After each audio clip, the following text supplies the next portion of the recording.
Did you pull up a sleeve on that sweater? I did, so I could check the clock that's on my wrist, Josh. Wow. And what time is it? I believe it says 10 to... No, a time to think. Yeah, your sundials are probably covered by snow outside right now, so we'll just go ahead and tell you. It's a time to think. That's Christopher Tillman, now correct. Officially a doctor of ministry. Yeah, I am a doctor. Don't call him if you have the flu. But I'll tell you to leave me alone. have a theological question, he's a doctor that can help you out. Yeah, that is correct. Did I hear, Chris, that the term doctor was originally for things like what you got, a doctor of ministry, doctor of philosophy, I'm but sure. then adapted to physicians? You know, That's at least I'd what like to academics think say. that. Yeah, I'd like to think that. Oh, all these different fields of study are just grandstanding. At this point, it basically means you're done going to school. Yeah. You've finished everything. You figured it all out. Is that all it means to be a doctor, is just you're done going to school? That's what it feels like to me right now. That's Dr. Carl. He'd prefer you don't call him anything but Chris. Yeah, he Chris likes is to be great. Chris. Your friend Chris. We'll talk about friendship today. I'm Josh Holland. That seemed overly formal after saying something like friendship. And I pastor a church in Wausau, Wisconsin. Chris pastors in Stevens Point, Wisconsin. Together, were you jingling over there, man? My keys, they were, what was this? The air tag got stuck in one of my keys. It felt weird in my pocket. Oh, okay. So, yeah. Well, that's... Maybe that got picked up on the mic. Who knows? That was the background noise you heard.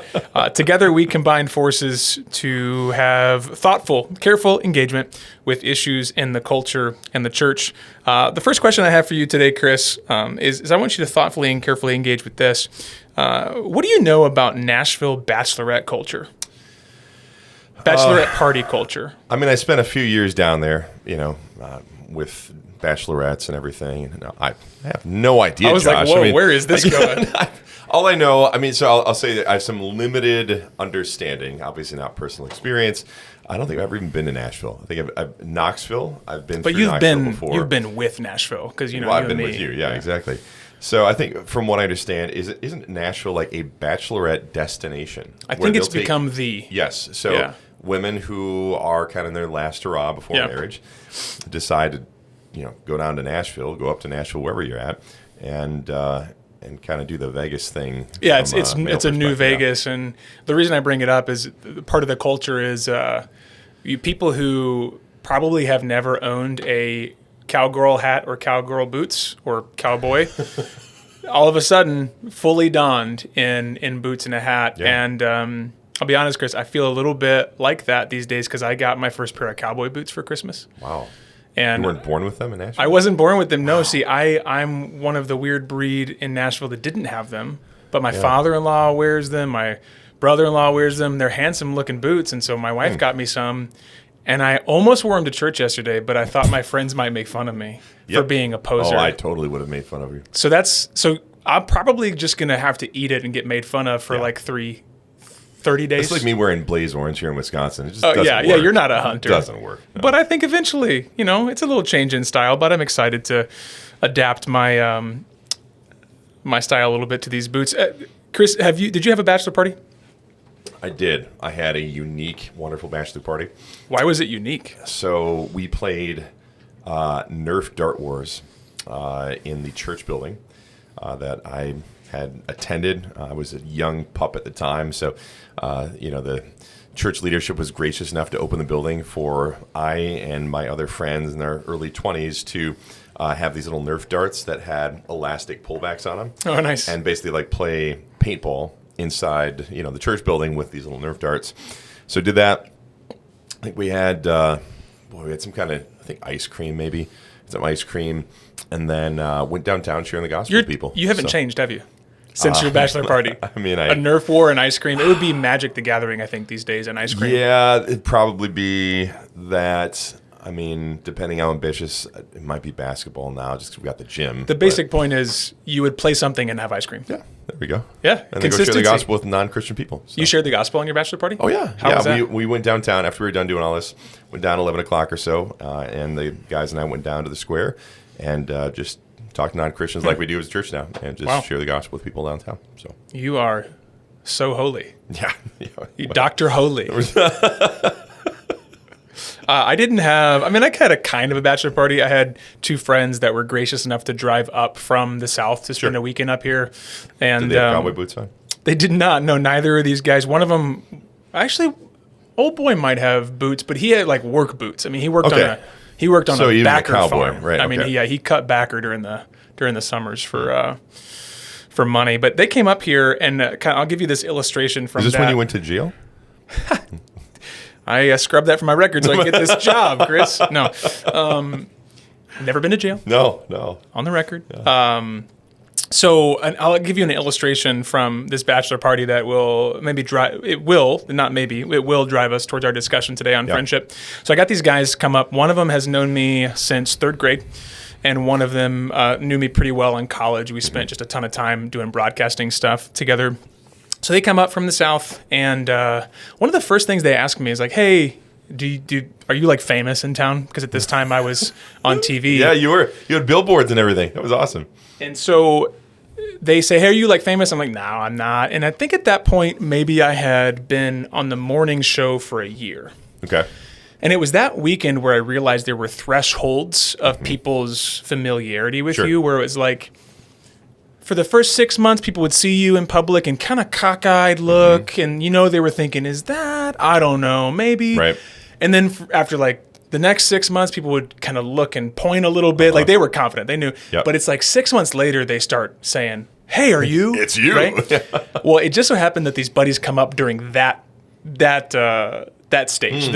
Hey, this is you.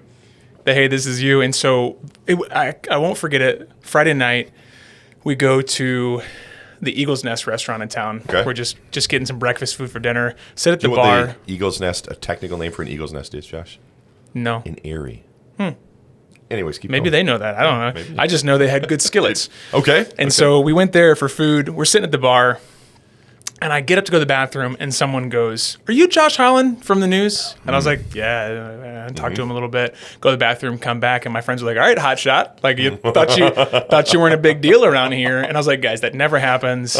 Well, wouldn't you know that almost every place we go over this weekend, someone says nice. hi to me. Like, we go to Amherst, Central Waters Brewing Company, and there's like a birthday party there, and it's my birthday, and people are like, we saw that it was your birthday yesterday, like, happy birthday, Josh Holland from the news. And my buddies are like, huh, you're not important, huh? Not a big dog. And so it's just like every place we go.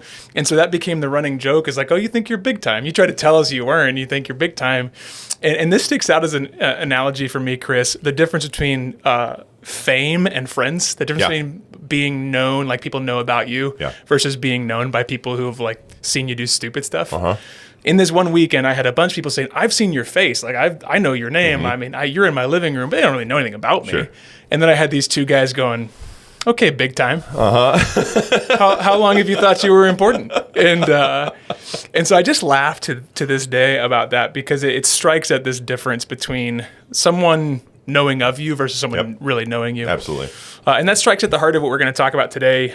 We are taking a kind of a tangential pause from the What We Affirm series to elaborate on something we mentioned. But it's definitely tangential. And I want to emphasize this, sure. because if you've been benefiting, and I know several people have reached out to us indicating they've benefited from this kind of exposition of our statement of faith, I do want to emphasize that what we're going to talk about today is very much on brand with what we've talked about with the just our definition in the statement of faith of what is the church and how does the church operate. So want to be clear, it's tangential, but it is really tangential. Well, and it's piggybacking off where we ended, I think, the last podcast, which interestingly enough, as of this recording, was like 4 weeks ago, right? And so it's something that's been lingering on my mind as I've been writing and preaching, and it's something that is a helpful issue to elaborate on in the church, and that's that not only are there things that are true about the church, like we talked about in our affirmation of faith, but it's becoming more and more clear to me, Chris, that there's something that can be only found in the church, and that is what you could call true spiritual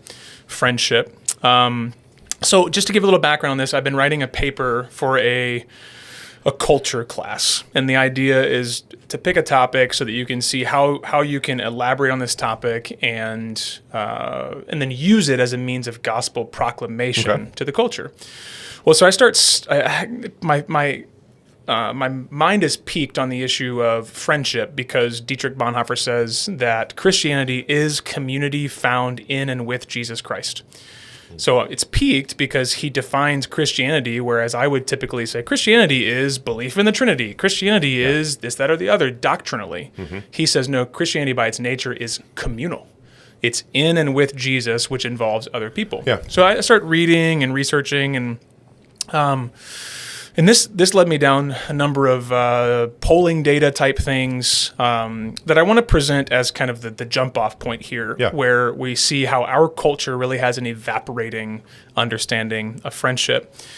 I don't have the stats in front of me, but Pew Research and the American Survey Center have done quite a bit of research on this. And some of the numbers that stick out is that retirement age people have more than 50% of retirement age people report having 5 or more close friends. Okay.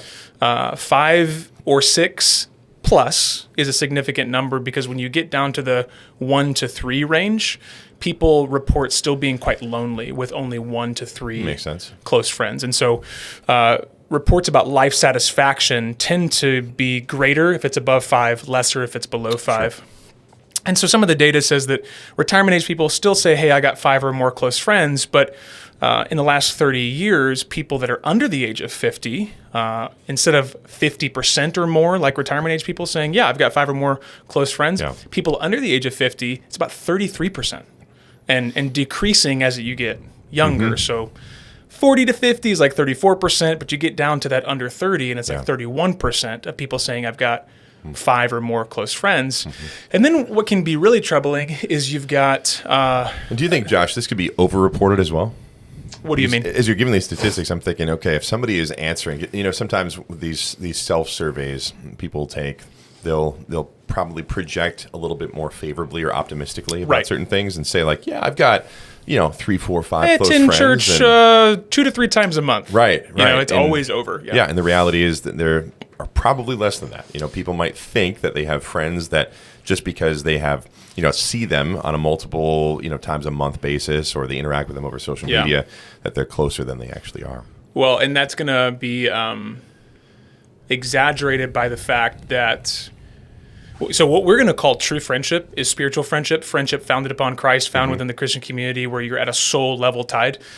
By nature of that, if you've never tasted it, you don't know what is there, right? And so there is going to be decreasing levels of friendship understanding where, someone who maybe the best thing they've ever tasted is someone that they hung out with on Fridays in high school. Right. And that for them, that defines close friend. But really what these polls are getting at is, have you had a serious conversation with this person? Have you shared something about yourself that's relatively secret in terms of, there are things I didn't share on air with these people that saw my face in public, right? Things I was struggling with, things I was joyful about. So a lot of these polls talk about, are these people that you share joys and sorrows with? Do you disclose yourself? Have you had hard conversations with them? There's a significant decrease for men over the last 30 years, where I forget I think over the last 30 years, men under the age of 50 went from about 50 to 55% saying, yeah, I've got 6 or more close friends, to now about 27%. Wow. A dramatic decrease, where only a quarter of the male population under the age of 50 is saying, I have close friends. And there's a whopping 15%, almost 1 in 5 young men saying, I've got 0 close personal connections. That makes sense. Yeah. And so all of this is to say that kind of the way I've termed it is, in a world that has Facebook friends, there's less friendship. In a world that has greater digital social connections, there's less actual connection. So there's a way in which we're kind of discombobulated, because we look and say, well, I've got more friends than I ever have before. I'm connected to more people. Right. Like I can say, I know Bethel McGrew. I know Gavin Ortland. I know, but it's like I follow them on Twitter. Right. So there's some part of me that's like, I know them because I saw their picture from Christmas, but I don't really know them. They're not in any way a close personal contact. So this is exaggerated in a digital world where kind of Facebook coins the term friend. So we have more, quote, friends, but way less friendship. And that's really the problem. But so before I keep talking, I'm going to take a breath and ask you your observations on that problem. I think it's completely accurate. And like I said, I think the self-reporting is overstating the, I guess, incidents of friendship among people.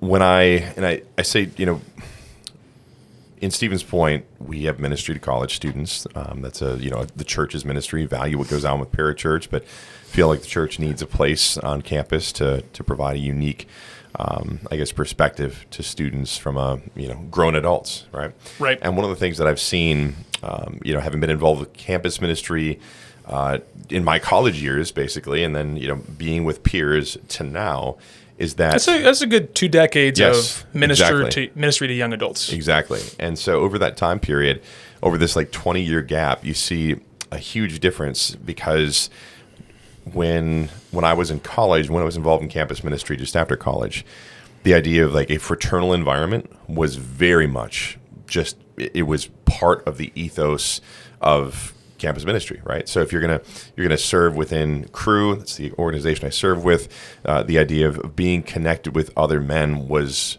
just built in. I mean, I remember the first conversation, I was asked to lead the campus evangelism team going into my final year of college, and the caveat was you have to be discipled by a staff member. And, at the time, it kind of intimidated me, thinking, okay, well, what is this going to look like? And this really strange guy named Glenn, whom I love to pieces, he totally changed my life, was the guy who was going to do that. And basically from that, it was saying, you have to be involved in the lives of other men if you're going to be fruitfully serving right in the life of this organization. So that's definitely shaped how I do ministry in local church, because the parachurch does it better than the local church does in that particular instance. In the discipleship category? Yeah, totally. They've pairing off one-to-one? Yeah, very, very good at it. My friend Ryan Nadel, just want a little shout out to him if he ever listens to this, does a great job of this down in Point with Cru. So still knocking out of the park with that. But in terms of the culture that happens now within, particularly we'll just speak with men, the culture of men, even in campus ministry environment, it's very much there's, I would say, a greater degree of hesitancy that exists between young men in seeing each other as anything more than potential a gaming buddy, right? So you're going to hop online, you're going to do Minecraft together, you're going to do, whatever other things that, young guys do playing games. And so you're going to do that. You might be on Discord with them. But as far as being involved in each other's lives, it seems like it's like a big stretch to go from the place of, hey, you want to play Minecraft to, can I be involved in your life? Can I ask about these things? Can I push you on certain issues? And I'm talking Christian men. I'm not talking non-Christian men. I'm talking Christian men at this point. So something I've seen really, really benefiting some younger guys in our church is, the guy who the student who leads our campus ministry has been very intentional about pushing this. Yeah. And it's been great to see, because the reality is that in the Gen Z culture that exists now, there is such distance that exists between people, even though the proximity digitally is right there. Yeah. There's such a distance personally that you have to force something that seems very unnatural now to people. Yeah, so it's interesting that you brought this up because C.S. Lewis, writing in the 1960s, I think, just before he died, he basically says, I don't know that I've read a poem or seen a cultural artifact. I don't think it was a movie. Read a poem or heard a song or read a story about friendship. And he asked why. Mm-hmm. Why are there no great stories about friendship that he's observing? And he compares that to who he calls the ancients, Aristotle, Cicero, people that considered friendship the highest of loves. Okay. And the idea is that the ancients typically there you go. The ancients typically saw passions as lesser. Mm-hmm. So whereas we post-romanticism, we see passions as greater. Right. It's not even love if you don't feel it, right? Mm-hmm. But the ancients saw passions as a lesser base form of humanity, sure. And so they wanted to... And almost a hindrance to relationship, right. Yeah. They want to pin those down. That's why you when you read... None of you guys are going to be, but I had to for school. When you read Thomas à Kempis, medieval guy, he's always talking about eating and how eating plays into the spiritual life. You see these older authors like Augustine talk about food in relation to spirituality. Why are they doing that? Because they believed you needed to put down passionate desires, bodily desires, in order to attain a higher life. Mm-hmm. And so that led them to see friendship as the greatest virtue. Because friendship is not based on sexual passion. Sure. It's not even based on the need to procreate. It's not based on biological kinship and necessity. It's this type of love that you have to cultivate and create, and therefore it's the highest of loves. And so C.S. Lewis basically says, why did these guys see this as the highest love, and yet none of us are talking about it now? Well, his simple observation, he says, I don't think anyone's experienced it. There's been a vacuum in this brotherhood, sisterhood. Yeah. No one's writing poems about it because they haven't experienced the beauty of it.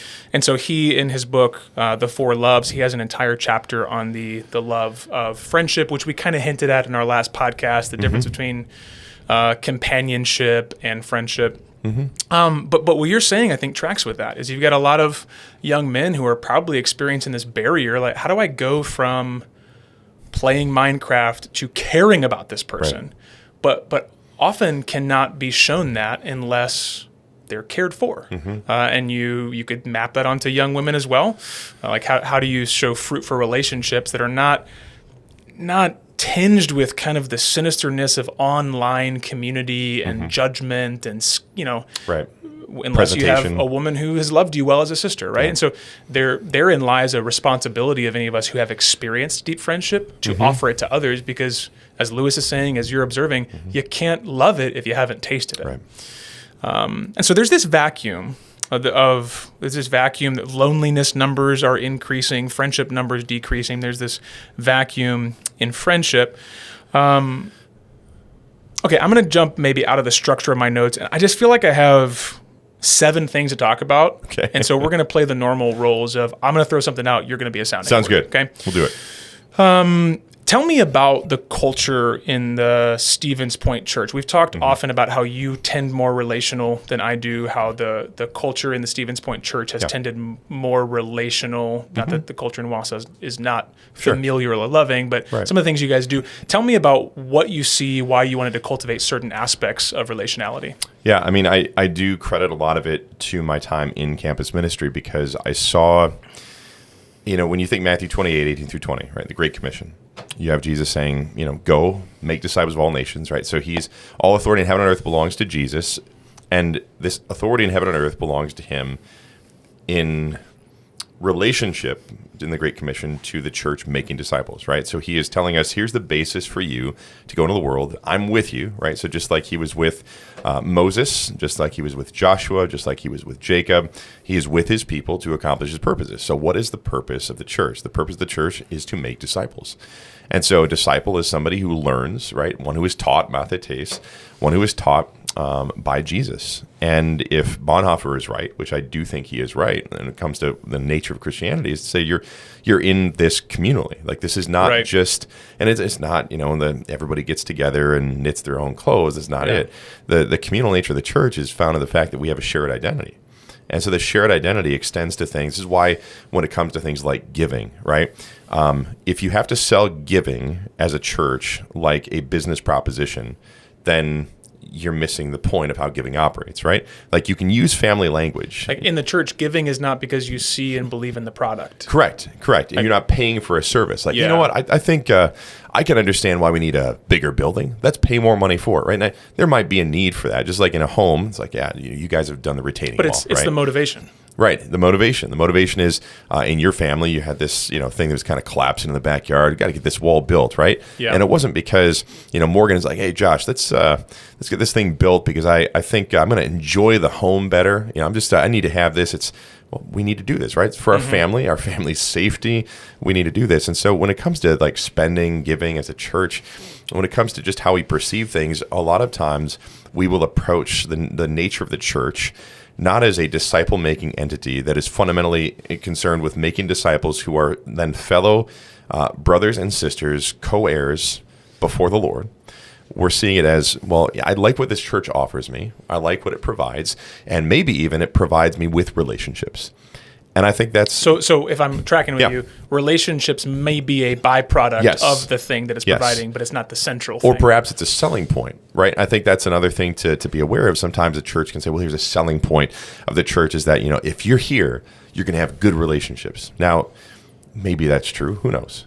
But that it shouldn't. It's kind of like when you have to wear credentials on your sleeve and say, like, "Hey, now remember, I have these credentials, and you have to respect me because I have these credentials." Is that why you brought your diploma? Yeah, I did exactly. Yeah, I knew you'd appreciate having to tell me things. But a church. When I tell people, and we're a smaller church, And so when people ask, like, what are you guys all about? Like, I don't have a mission statement for people. Yeah.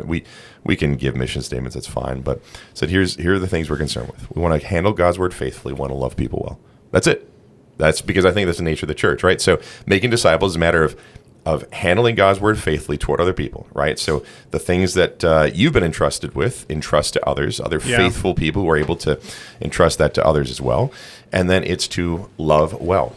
Right, so you love well, you love the Lord well, you love the Lord toward each other, with each other, and so that's really what making a disciple is about. I experienced that in campus ministry, and it was a profoundly life-changing experience, and it's something that, for years I lamented not being able to experience in the local church, which is why when, planting the Stevens Point Church, what was so critical for me was to say right from the get-go, we're not welcoming people into some type of programmed entity. We're not welcoming some people into like, hey, we're going to target this kind of community and it's going to be just for you because we're organizing and engineering this. It's to say, look, you're being welcomed as a disciple into a community of disciples who are growing together.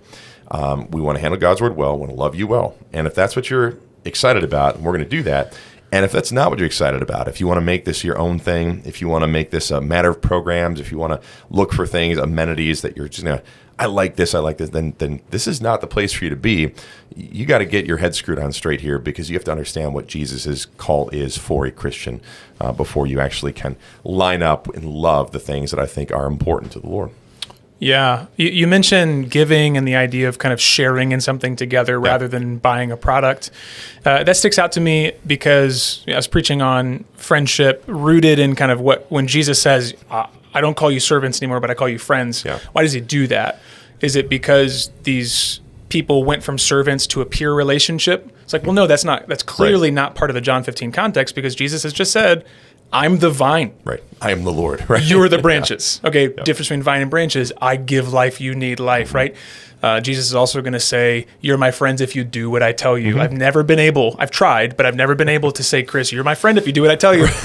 Right. You were giving me advice earlier today. Sure. And I was fighting back on half of it. Yeah. We're still friends, but I don't have to do what you tell me. You're not the branch. Yeah. But Jesus saying, no. You are categorized as my friends if you listen to me. So there's clearly a power dynamic there that doesn't become a pure relationship. But at the same time, Jesus is saying something profound when he's saying, you have a different designation than a mere servant because the servant doesn't know what his master is doing, but I have shown you what my Father is doing. Yeah. And really intrinsic to John's gospel is this idea of Jesus sharing things with us.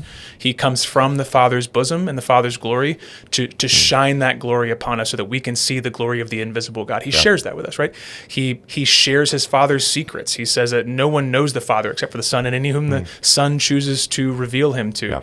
Yeah. He shares the Father's Spirit and his own Spirit, right? When he leaves, he's going to give you the very Spirit of God, right? He's coming to share his status as Son. Huge in John's Gospel is that the Son is sharing with us what the Son has. Yeah. And so this idea of sharing is really the context of what Jesus says, I call you friends. I'm going to share the greatest love with you that's ever been shared, that I would lay down my life for you. And so I brought this up yesterday because, number one, it's the reality of why Jesus said, you're my friends. You're sharing in something. The church is not even just about linking arms for something, but it's about sharing in a common fellowship, sharing in a common identity, as you said. The other reason that's important is because sharing, just like friend, has come to mean something different today than what Jesus is saying. Okay, you share a post online. You share a meal together, and yet quite often that meal is interrupted by you sharing your time with your phone or something else that, so the idea of sharing is far less personal than it used to be. And in an online environment, sharing is often public relations. It's brand management. Yeah. I share what I want you to see, right? So if you're my Facebook friend, well, I don't do Facebook anymore, so you're probably pretty bored if you're my Facebook friend, but theoretically, if you're my Facebook friend, you will see the moments of my life I want you to see. The times where my children are smiling in the picture. The times where marriage is going great. The times where I've gotten the thing that makes you jealous. It's the gift or the trip. All the while, you don't really know what's going on a Tuesday, right? I'm not sharing my life with you. I'm sharing a curated version of my life with you. I'm doing what some people have called brand management. I want you to see part of what I want you to see. Yeah. And so we should note that sharing, just like friend, means something far deeper when we talk about the Lord. Like for God, who is 3 in 1, affirmation number 1 of our statement of faith, Right. Father, Son, and Spirit, eternally sharing love and fellowship with one another. For the Son to come to us and say, I want them to be with me in the glory that I've always had. I want them, like, I've loved you with the love that my Father has loved me. I'm sharing that. I'm sharing divine fatherly love with you that you don't deserve, but I'll give it to you if you trust in my name. I'm sharing that with you. For us to say that we can share in the fellowship of the Spirit, for us to say we're sharing something, it was divine ultimate realities that are so much deeper and truer. And this is why we want to maintain that there's something distinct about friendship in the church. It's not that you can't be friendly or even have a deep relationship with someone who's a non-Christian or outside the church, but you can't have the depth of friendship and fellowship that when Jesus talks about sharing with his disciples, he's sharing his self, he's sharing his very love sacrificially, he's sharing his Spirit. This brings something to mind, Chris, that I thought was interesting sociologically. You know Robert Putnam? Name's familiar, yeah. Bowling Alone? Do you remember that was a New York Times bestseller in the 90s, I think? I never read it. Okay, so I haven't either, but it makes you sound smart if you can relate book titles. The basis of Bowling Alone is that at the time that I think he was writing, he said, more people are bowling, but less people are bowling in leagues. Oh, man. What would the Big Lebowski think about that, Josh? Haven't seen it. Okay. Haven't read the book, haven't seen the movie. What else have I not done? The point was more people are engaged in this activity, but less people are doing it together. Yeah. And so he writes this book to say, here's the decreasing nature of involvement in social groups, and that includes the church. So that's the point of his book. Here's how civic social life is decreasing in modern society, and here's maybe what we can do. Yeah. Well, 15 years later, he writes an article about churches and how they are distinct from other social groups. He says most research that is done, and I have no idea if he's religious or a Christian, but he says most research that's done on social engagement treats churches like they treat the Kiwanis Club or the Elks Lodge or a political action group or the landing at the YMCA where you can go if you're 65 plus to hang out or the gym. It's like, okay, we know that you need a group of people to gather with, but we're going to treat all of them the same. And Putnam says, no, we're treating a religious organization like it's exactly the same as a secular organization. And so he starts to dive into why do people religiously engaged tend to rate their life as more satisfying? Yeah. And what he asks is it just because they attend a group more regularly? Well, to answer that question, he compares people who attend regularly with people who attend regularly. Okay. So he's getting rid of one of the variables. So let's say Chris is a man who attends church regularly. Josh is a man who attends church regularly. What's the difference? He evaluates Chris, who has close friends in the congregation that he attends, and Josh, who does not. And he says that really the determining factor of life satisfaction is not just do you believe strongly or do you attend regularly, but do those things get coupled with fellowship with people in the same place you attend regularly? That statistically is the defining factor for him. Well, what I said to a congregation when I preached this is it's not as if we're saying you need something more than Jesus to have a satisfying life. It's what we're saying is Jesus has ordained the church in a particular way that you ought not be around without being within. You ought not be here without being sharing in the fellowship. Like to believe in Jesus is to believe that he's instituted a church of people that he's ridding of hostility and combining in one new man and building a temple together. And he's sharing fellowship with us as we share fellowship with each other. And so they're intrinsic to being saved by Jesus is sharing in his divine life and sharing with one another in the divine life. And the sociological data bears out that the defining factor in being happy with your life as far as religious engagement goes is if when you go to church on Sunday, you look around and you go, oh, I know some people here. Sure. And they love me. Reflections on that. Yeah, I mean, it makes sense. I think, we talk about the way in which truth is truth no matter where it is, right? Like, is this a Dr. Seuss book? Well, yeah, maybe. But non-Christian truth is experiences. truth if you find it in Duluth. If you find it in Duluth, and your name is Michael Bluth. Yes. So as far as like, I think sociologically, whether or not this gentleman's a Christian or legitimizing Christian fellowship, the reality is that truth is truth no matter where you are. Meaning that the closer you approximate truth, you're going to experience the benefits of it. So if it is a good thing, right? If it's not good for a man to be alone, right, then it is good for man to be with, right? Yeah. Now, whether that's in a Christian or non-Christian context, that's where the variability of benefit is going to come in, right? Because if you're not alone, but you're in an antagonistic, cannibalistic tribe, not good. That's a problem, right? Yeah. So aloneness is going to be, kind of tempered by the presence of sin. But the closer you get approximating the truth of Scripture as it's supposed to be experienced, and that is where the truth of the gospel, the truth of God's word, actually then enters into the personal experience of the individual, and it shapes and becomes the raison d'etre for how somebody is actually functioning. Could you explain that for us, Doctor? What does that mean? Yeah, the reason for being, okay. Right?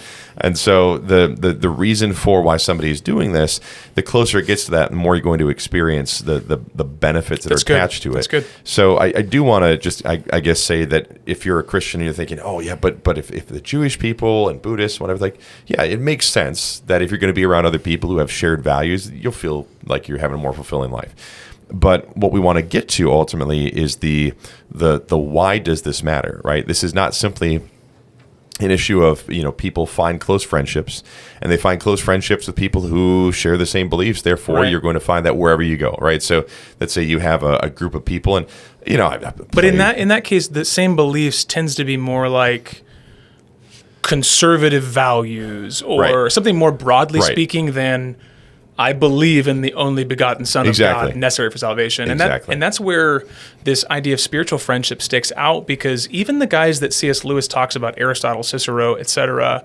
they define the perfect friendship in terms of basically pursuit of virtue. Sure. So two men who are good men pursuing good together and the good of one another at the same time. C.S. Lewis does something in the same vein, which it's like, he says, friends are people who are in a club trying to achieve some sort of end. You're in a church trying to achieve discipleship. You're in a philosophy professor's group trying to achieve education. Right. And then you look at the other person and you say, oh, he's like me. Or, oh, right. you see that too. Or, oh, you like that too.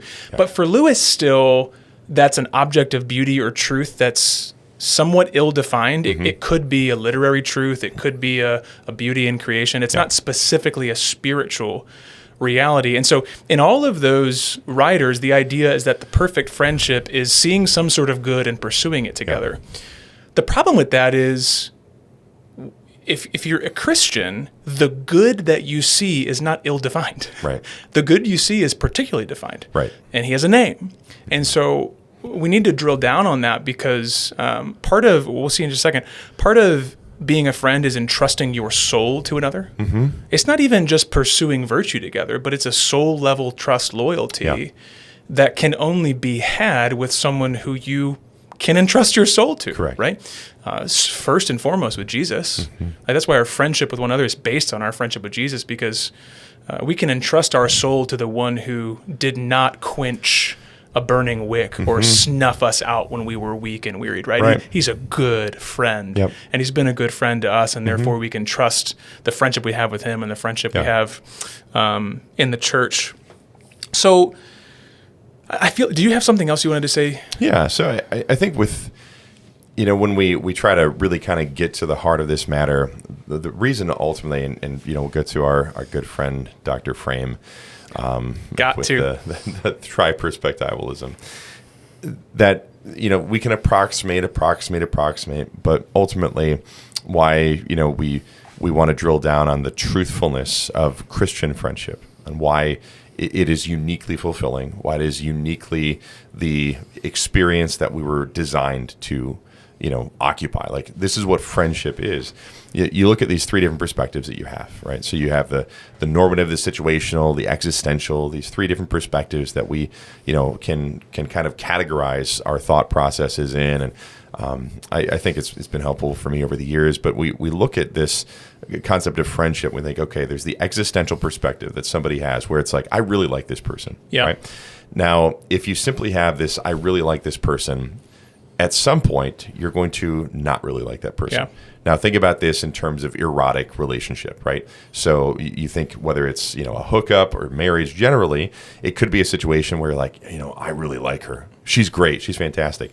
But as you and I both experienced, guess what? Over time, that wears off, Sure. right? And so what used to be just like this exotic, wonderfully, beautifully attractive woman, it's like, yeah, okay, well, that's common now, right? So it's just, it becomes something where you're thinking, yeah, well, this isn't going to satisfy me on its own, So Yeah. a relationship like that isn't going to satisfy me. So you might have that. You might have a friend you really connect with. Like, hey, we love the same things, but then he does something, she does something that makes you upset. Like, okay, well, the enjoyment's gone. So I guess this isn't fulfilling.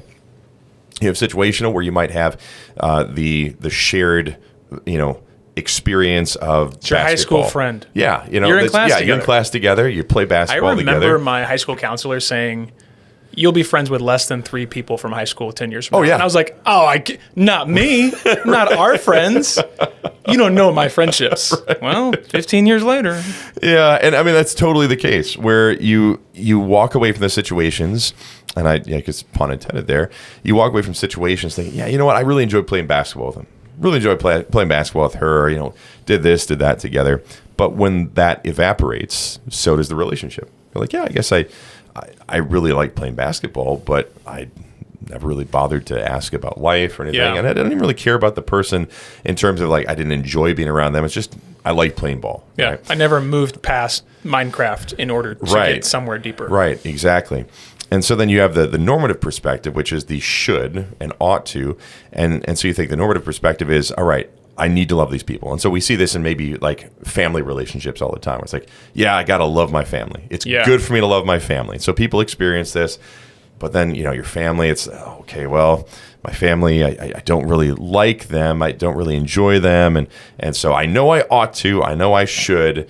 But I'm smiling because you're just saying true things that no one wants to sure, admit. right, exactly. Like here's the bare truth. Yeah. I'm not still friends with this sibling because I like them. Right. I'm still friends because I ought to love them. I ought to, right. Now I do like them in real ways because I ought Sure. to love them. But really the reason it's lasted this long is an ought.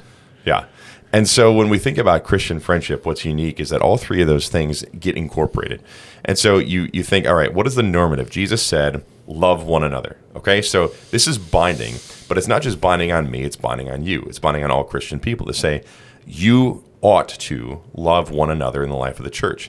So that helps me when I look around and say, yeah, this person, okay, but then there's Don't really more to jive this. with them. Right. But I ought to love them. I know I ought to. Yeah. But then that gets fleshed out when we think, okay, but situationally, and this is where I think a lot of people in our culture kind of miss the boat in the life of the church and evangelicalism generally, is to say, but we're part of the same body. So not only ought I love you, but we are in the same body situationally, and whether I like it or not, we're here, right? So we're here together, and we understand God has put us in this situation together. That means not only does God say, I ought to love Christian people, but I ought to love this Christian person. Yeah, I ought to love people in churches in Nashville that I may see once a year when I'm on vacation, but they don't. Situationally, they don't cause as much friction in my life, nor I them. Exactly. That requires me to situationally produce that love. Yeah. So when you're in the same body and you hear Paul saying, hey, you know what, Yodia and Syntyche, why don't you guys get along? Why don't you ladies kind of get along? You know why? Because you're both in the Philippian church. Yeah. And you better get along because you're in the same body together. So knock it off, get along, cool it. Right. So that's the situational. But then there's the existential. And I think this is the unique aspect of Christian relationship, because this is highlighted repeatedly. You alluded to, Jesus's giving of the Holy Spirit to the church uniquely after the ascension. It's to say the same Spirit that dwells within me, that is producing spiritual life, that is giving me vitality, that is leading me to repentance, to hate my sin, to love righteousness, is the exact same Spirit that dwells within these people that I am supposed to love and that I am in the same body with. So why Christian relationship is ultimately satisfying is because all three of these elements are in a God-centered way. So God tells us who we ought to love. God puts us in the same body. God gives us his Holy Spirit. And so we exist together as a family of believers. The local church exists this way very uniquely, so that this is this is really how relationship ought to happen. Yeah. And that is why it's so satisfying, fulfilling, so we can approximate in all these other areas, right? These different things can kind of get close to it. But when it comes down to it, the people that share the same spirit, you ought to love, you're in the same body, and all three of these things conspire together to say you better have good relationships here in this church. Yeah, man, that's super helpful, Chris, because it gets at something I wanted to ask you about. So you answered my question before I could ask it, which is like, do we have to have the same level of friendship with everyone in the congregation?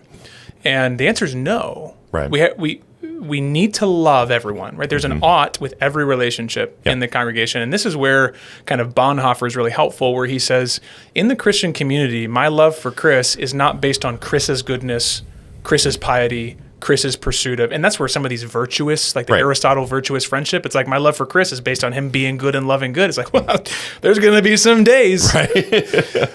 So no. Actually, in the Christian community, Bonhoeffer says there's no immediate love, meaning it's not Chris to Josh or Josh to Chris. My love for Chris is because I love Jesus and Jesus loved Chris. Right. There's Exactly. this old story of an old Christian preacher, John Stott, who he saw someone annoying walking up to him, and he just kept repeating, bought by Jesus' blood, bought by Jesus' blood, bought by Jesus' blood. And you laugh because the first time you're like, okay, I need to say this. But no, I want this drilled in my skull that Jesus loved this person. Yeah. And so there's this ought of, because Jesus loves this person, I ought to love them as well. But that doesn't always mean situationally or existentially it's going to lead to a greater depth of friendship. And so situationally, someone comes to the church, maybe they've been in the church, but only for a year. You don't know them as well. You haven't gotten enough time with them. Or they just left the church and it was for a bad reason. Or it was for like a neutral reason, but it still kind of hurt. Like situationally, that affects what Alred of Ravoux calls the familiarity of the friendship. It's like there are certain times where I ought to love Chris like I've always loved Chris. Sure. But something's changed the familiarity. Something's changed the routine. That it doesn't change the fact that I need to love him. But it does change how and when and where. Yeah. But then there's just the existential, which is not even an ought at all, but it has to do with like, man, I like sports, you like sports. Right. I like Minecraft, you like Minecraft. Like, Chris, you and I are never going to play. Have you ever played Minecraft, Josh? No. No, neither have I. Yeah. But you and I aren't going to play Magic the Gathering, but you have a lot of friends that you guys enjoy that. Yep. Great. Awesome. Yep. And situationally, it seems like a lot of those people are in point. It works great. Sure.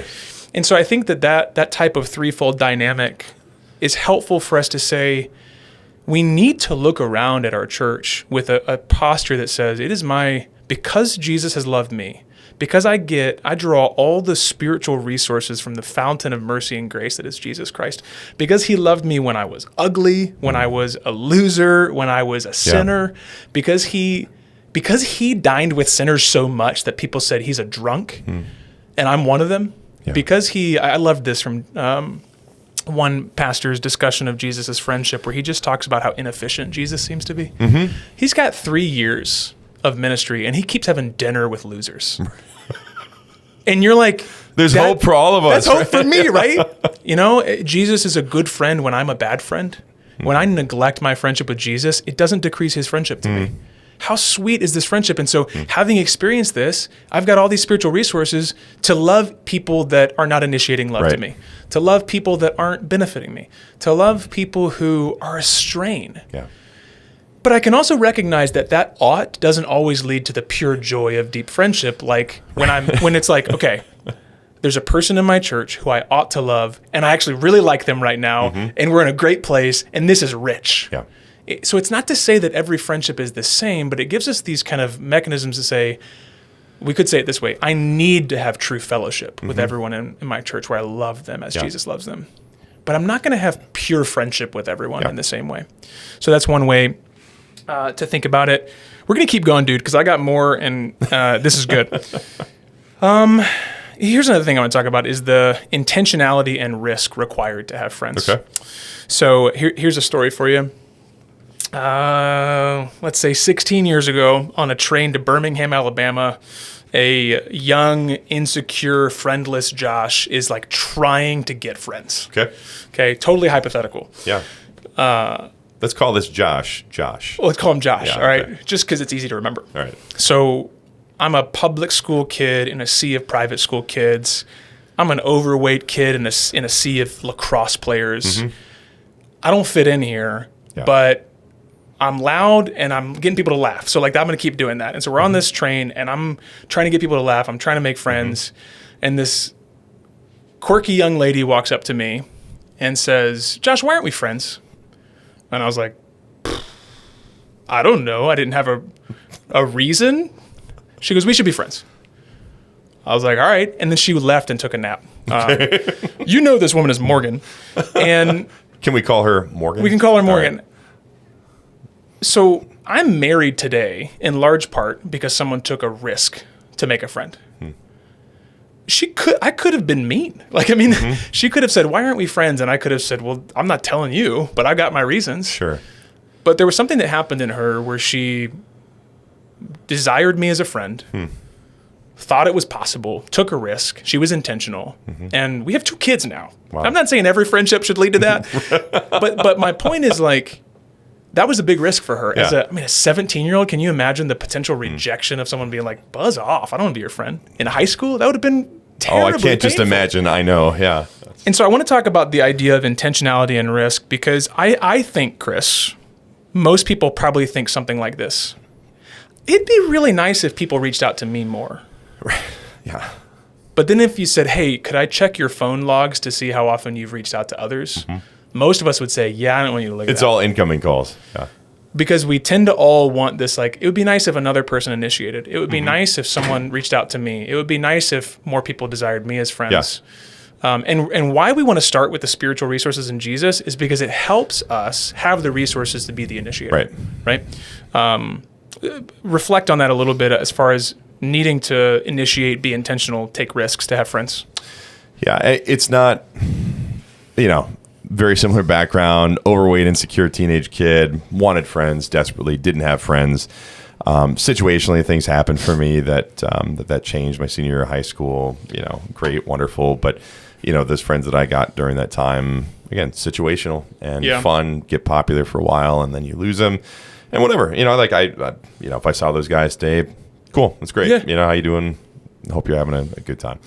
But I think the risk involved, there's always, I think when a theme that I've found when I do pastoral counseling is that people are always like, I don't think that I have ever met an individual who is not self-conscious to a degree that they are not afraid that people are judging them when they talk to them or when they meet them for the first time.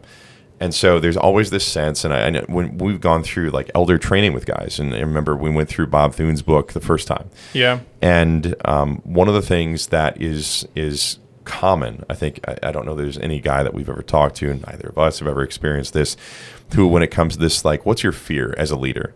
It's basically, I will get found out. Right? People get to know me, and they're going to realize, who am I really? Who is this guy? You've got these flaws, these faults, these sins. You're just, we don't want you. We don't want you. And so I think everybody has that sense inside that if somebody gets to know me, they're going to realize they don't want me.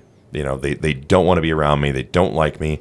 And even the most, seemingly, like, I don't want to say secure people, but the people that kind of portray the highest degree of confidence, celebrity culture, everything like that. You look at a guy like Robin Williams, right? Now, for those who are younger, Robin Williams is probably a little bit more of a fictional character to you, but for us, I mean, we grew up with Robin Williams as the guy who's a zany character who's just out there, and he's always having a good time, always laughing, making people laugh and everything, and he commits suicide.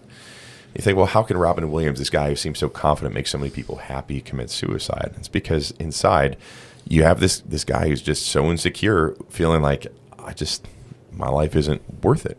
People don't really like me. I actually listened the other day, this little snippet from because Jim. Even if you're just making someone laugh their tail off, there's still part of you that's able to go, they only like me because I can make them laugh. Yeah. As soon as I can't make them laugh, toast. Yeah. There's always that thought, right? Yep. No, Jim Carrey, you said? No, Jim Brewer, actually. Jim Brewer. Okay. Yeah, so Jim Brewer, comedian, was on SNL, the 90s era, Chris Farley, Adam Sandler, those guys. And he was telling this story the other day that I thought was really, really interesting. And he said that he was, really getting into the higher echelons of comedy. He was on SNL, celebrity culture. And he had this encounter with Chris Farley. They were castmates together. And Chris Farley had asked him, like, hey, Jim, you got to come to this thing. Come to this thing. And Chris Farley was there with a couple of ladies, and it was pretty evident, like, what was going to be going on. Right. And so Jim Brewer was just kind of taken aback by this. He's thinking, like, oh, man, what's going on with this guy? It just, like, he was using drugs. He was, this is not good pursuits here. And at the time, Jim Brewer, and I don't know if he has since become a Christian. I believe there's some, I guess, intimations that he has become a Christian. But, he was basically saying how he was spared from this, this kind of culture. And so Chris Farley was asking him, like, hey, you got to come to this. So he calls him up late at night. Jim Brewer's wife answers the phone, right? Late at night, answers the phone. It's like, hey, it's Chris Farley. It's like his wife or one of his buddies, whatever. It's Chris Farley. So Chris Farley's talking to him. And he says, if you're not going to come out here, why? Jim's like, oh, here's why. And Farley says to him, do you really like me? You're really my friend, or am I just the fat guy who makes people laugh? And he just has this very, like, poignant moment. And this is shortly before he dies. And it was just it's a sad thought, because I think all of us who, grew up with Chris Farley movies, like, man, that guy'd be fun to be around. Now, there's this dark side, right, where sin is behind it. But you're thinking, even this man who seems to make everybody laugh, everybody happy, has still this sense of insecurity where, does anybody really like me? Does anybody really want me? So why do we not initiate? I think we don't initiate because there's the Genesis 3 experience, which is we're naked and ashamed. We know ourselves. We know there's guilt. We know there's shame. We want to cover it up. And relationally, we cover it up by just saying, you know what? The fault is, I know there's fault inside of me, so I'm going to make the fault outside of me so people don't come after me. It's their fault. And so I'm just going to keep my distance, right? But we don't want to be known. And I think when, 1 John talks about that, when we walk in the light, as he is in the light, we have what? Fellowship with each other. One another, yeah. And so it doesn't mean that, you're dumping your sin on people all the time or whatever, but it means that as we're living in holiness together, living in godliness together, as our sin is getting dealt with, right? It's not just a matter of my performance of holiness, your performance of holiness, but saying we're growing together. Yeah. That this thing that we're so terrified of with other people is to say, like, man, they're going to know who I am. Like, obviously, you don't just spill everything to everybody, but it's to say, you know what? Yeah, I've got an issue with this. I've got an issue with this. So this is help me have grace for me, right? This is where the reality of Jesus' friendship with us is so powerful, is because we realize that Jesus initiated friendship with us when he already knew we were failures. Right. It wasn't like, oh man, this guy might find out. It was like, no, he knew. Right. While we were yet sinners. And he knew that we would continue to fail after he befriends us, right? Right. And something super powerful, he leaves his spirit with us, the spirit who remains in us even as we learn really slowly. Mm-hmm. You know how embarrassing it is? You do know how embarrassing it is to be a pastor and to learn slowly. Yeah. Like, we're supposed to have it together.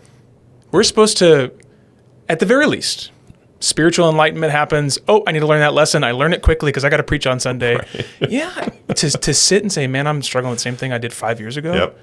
It's embarrassing. Yeah. We're supposed to be better than that, aren't we? And yet Jesus is a guy who called slow learners to be his friends. Yeah, think about Peter. I mean, I love Peter for a variety of reasons, but you just think about this guy who repeatedly, and I love this about him. I identify with Paul a lot of ways because of his logical writing style, right?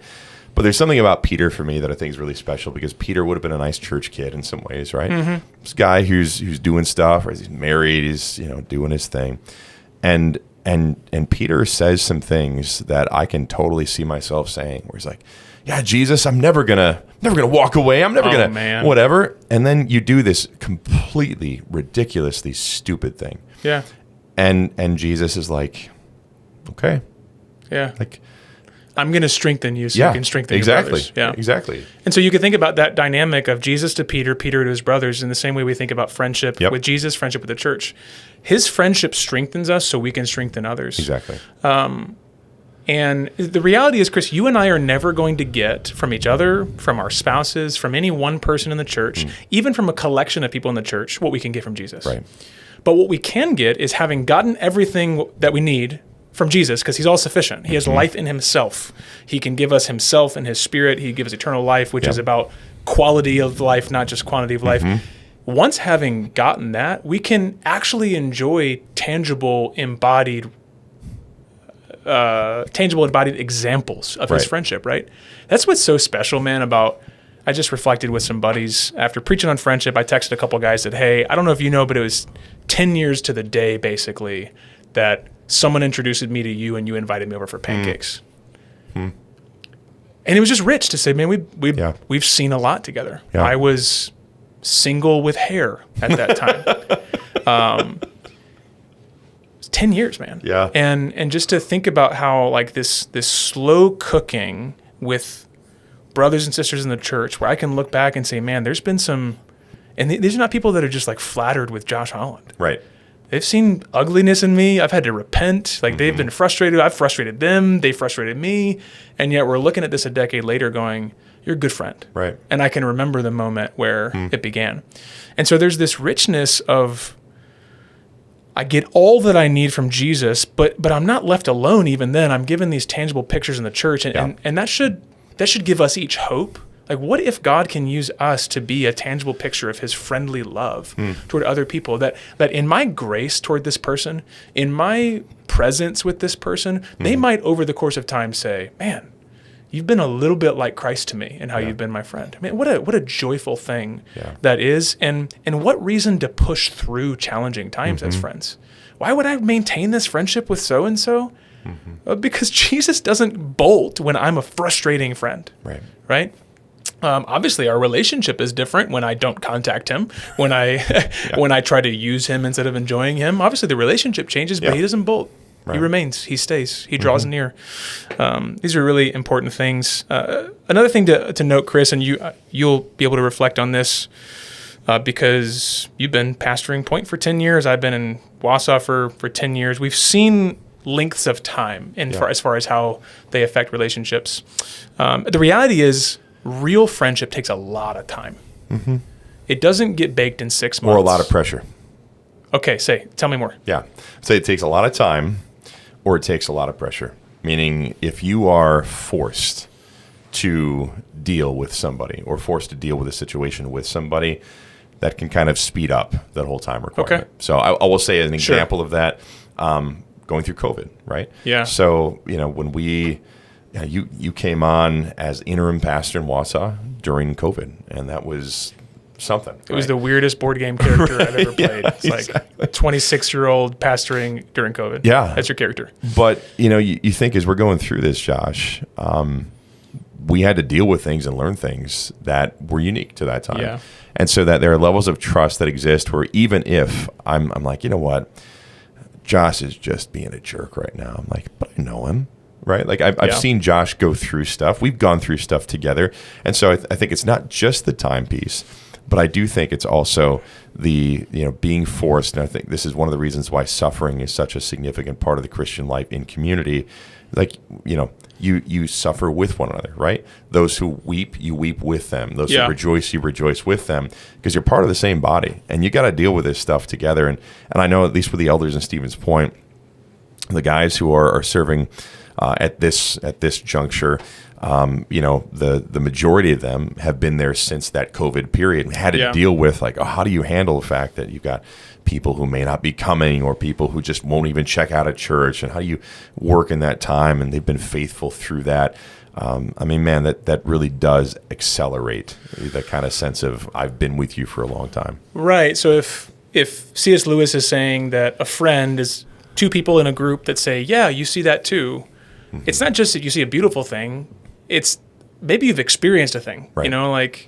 Hey, this person has experienced bodily suffering in the way I have. This person has experienced relational suffering in their family in the way that I have, or loss in the way that I have. There is a way in which you too describe suffering as well. We're like, oh man, I immediately feel a kinship with this person who gets it, right? So those are some situations. I guess what I want to point out, Chris, is that a real comfortability in friendship takes quality and quantity of time. Right. And I mean, if you're like me, you think, well, how do I produce that quality quicker? Like, let's get to work, right? But the reality is a lot of friendships take just sitting down and having dinner and talking about nothing productive at all. And there's bonds that are built over time, not because they're efficient. I point this out as well because just in the past couple of years, we had people come to the church who are very friendly, godly, lovely people, eagerly engaged, outgoing. And still, I think for the first year or so of being in the church, they're like, I don't really fit in here yet. Right. And it wasn't because there's anything wrong with them. And it wasn't because the church wasn't welcoming. It just takes a little time. Yeah. Especially in a church setting, if you've got 100 people, it takes a little time to feel like you know more people than you don't know. It takes a little time to grow comfortable with the people that you do know. It takes some risks to realize, oh, this is a person that I kind of jive with versus this is a person that I'm going to love, but from afar, we don't really like have any comment. It just takes time to unfold those things. And I think you and I can both look, having been... And anyone in our church who's been a part of the church for 5+ years, you can realize, oh, there's some richness in the relationships I have, not necessarily because I've tried really hard, but because we've been together for a while. And so that's just that's an ode, a nod to anyone who's newer to the church, to say, just invest the time. Right. Like that blessing and that richness, it comes not through microwaving, but through crock-potting, right? Yep.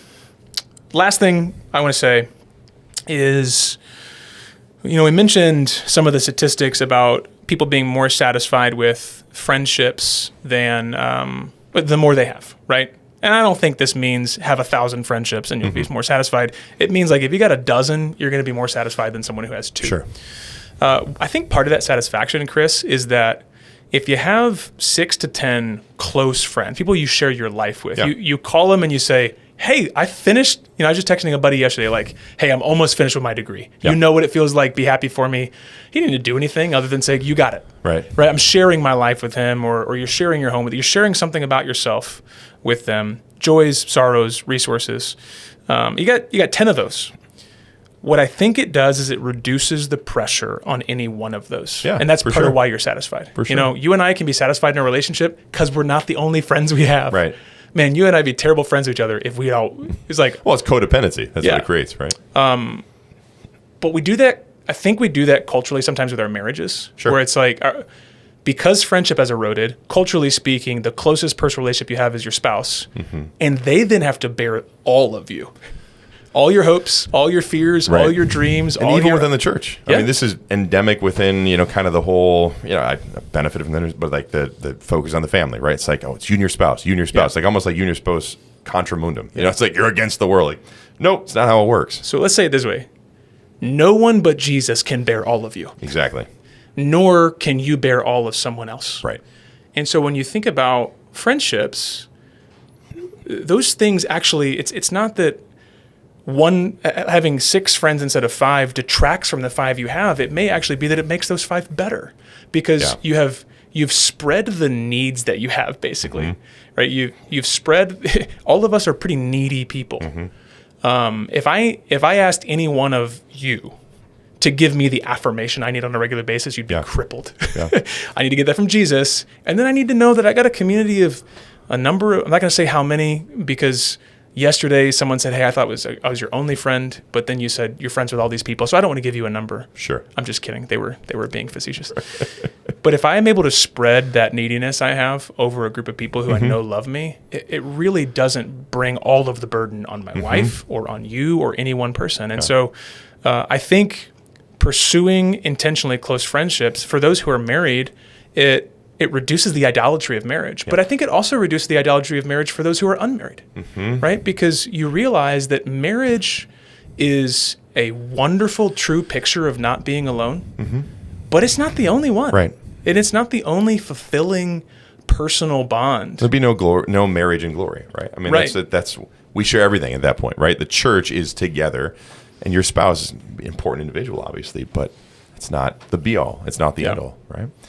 I would say one other thing that might be helpful, maybe you heard the make new friends but keep the old. One is silver. I haven't, gold. no. Okay, yeah. My sisters were in Brownie Scouts or whatever.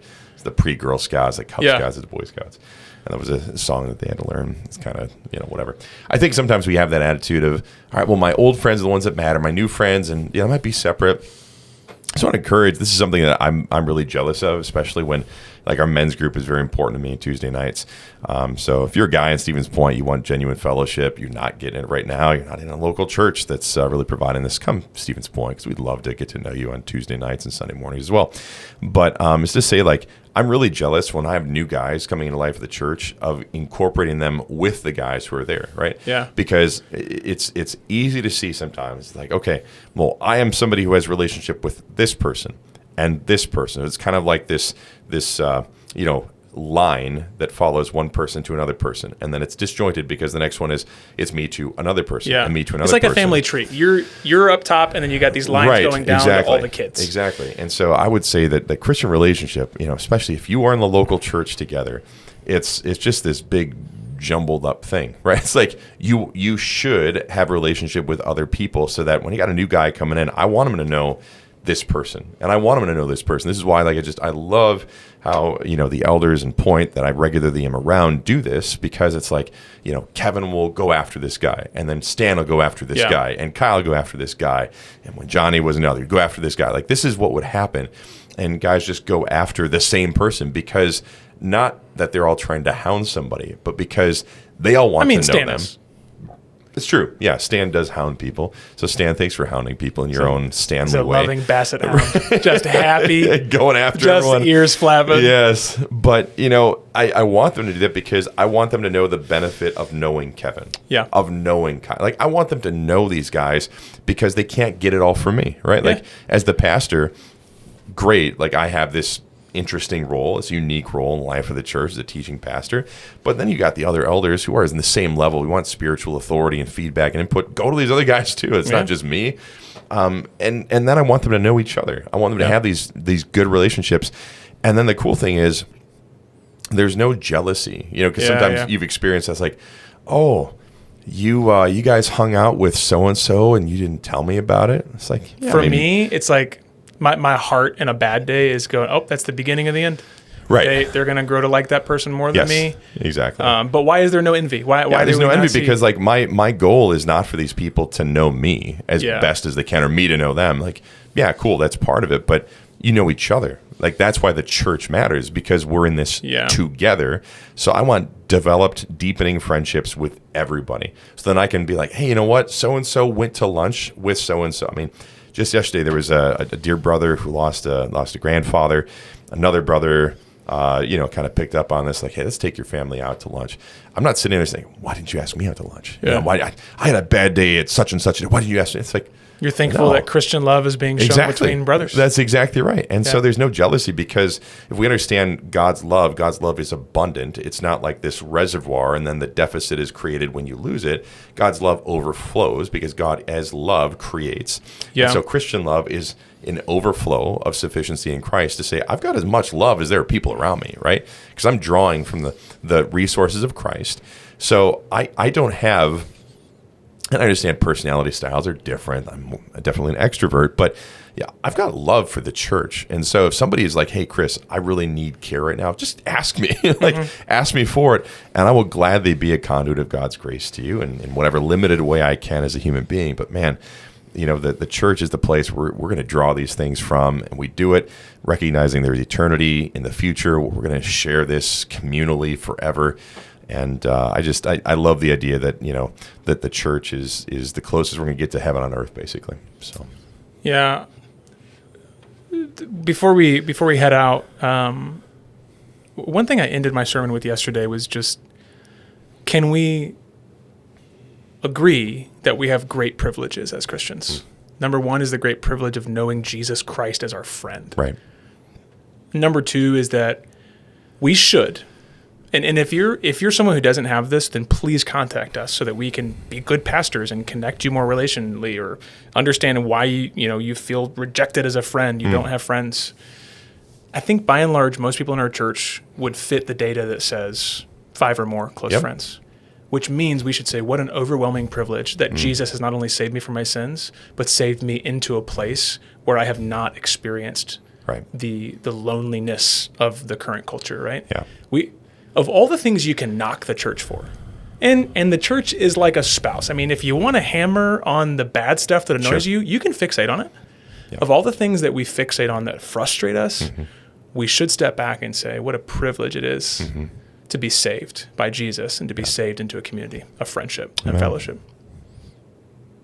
That has been quite a bit of time to think, but we hope it's been fruitful for you, and we'll see you the next time on The Time to Think.